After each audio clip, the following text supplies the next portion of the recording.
This video is for February 27th. Welcome to yes2hellwith.com.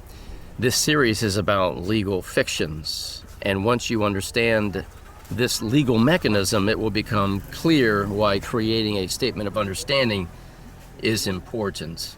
Let's examine why many people misunderstand the doctrine of legal fictions. Because if you misunderstand this, you will fight the wrong battle. And if you fight the wrong battle, you will lose, even while believing that you are right. So let's look at what a legal fiction is. A legal fiction is a tool of law that says, for the purposes of this proceeding, we will treat X as if it were true. Not because it is true in nature, not because it is true in God's law, not because it is scientifically true, but because it is administratively functional inside a legal forum. A legal fiction is not primarily a lie. It is a construct, a legal construct, a model used to make an institution operate. And this matters. A fiction is not an attack on your humanity. It is a classification tool within a system. Now let's look at why legal fictions were invented, the real reason. Historically, legal systems run into a problem. Life is too complicated to administer if every case requires full metaphysical proof. So law creates operational shortcuts. Legal fictions simplify adjudication, allow rules to be applied consistently, make institutions predictable, create categories that can be processed.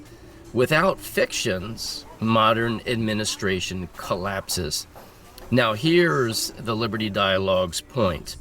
When a system begins to govern primarily by classification, it becomes a system of effect. Not because law disappears, but because law becomes procedural machinery. Now let's look at a dated history from which legal fictions derive. Legal fictions are not new. They appear in early legal traditions, including Roman law, and they become especially developed in English common law. In older periods, courts had rigid forms, rigid writs, limited procedural access. So fictions helped courts reach outcomes deemed quote-unquote just within the constraints of the time. Over centuries, this became a normal part of legal reasoning.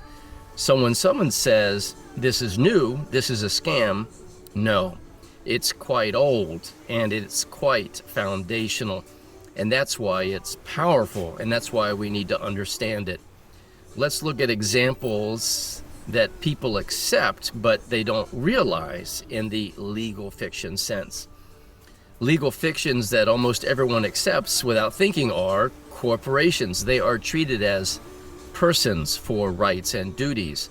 An estate can own property, though it's not a living man or woman. Constructive notice treats you and I as knowing something that we've never read. Constructive possession treats us as possessing something that is not on our body. Agency binds us through another's acts. Imputation attributes knowledge or intent across roles. These are not spiritual statements. They are operational statements inside venues. The Liberty Dialogue's core distinction is this. There are two planes. Here is the single most important teaching point. These two planes operate at once. Plane A is natural reality. You are real. You are alive. You have natural rights. You are not paper. Plane B is a legal forum reality. In a court or administrative venue, the system must decide what category applies, what rule applies, who bears the burden, what remedy follows. So tomorrow we will finish this series and understand completely the issue of legal fictions. And as always, may truth reign supreme.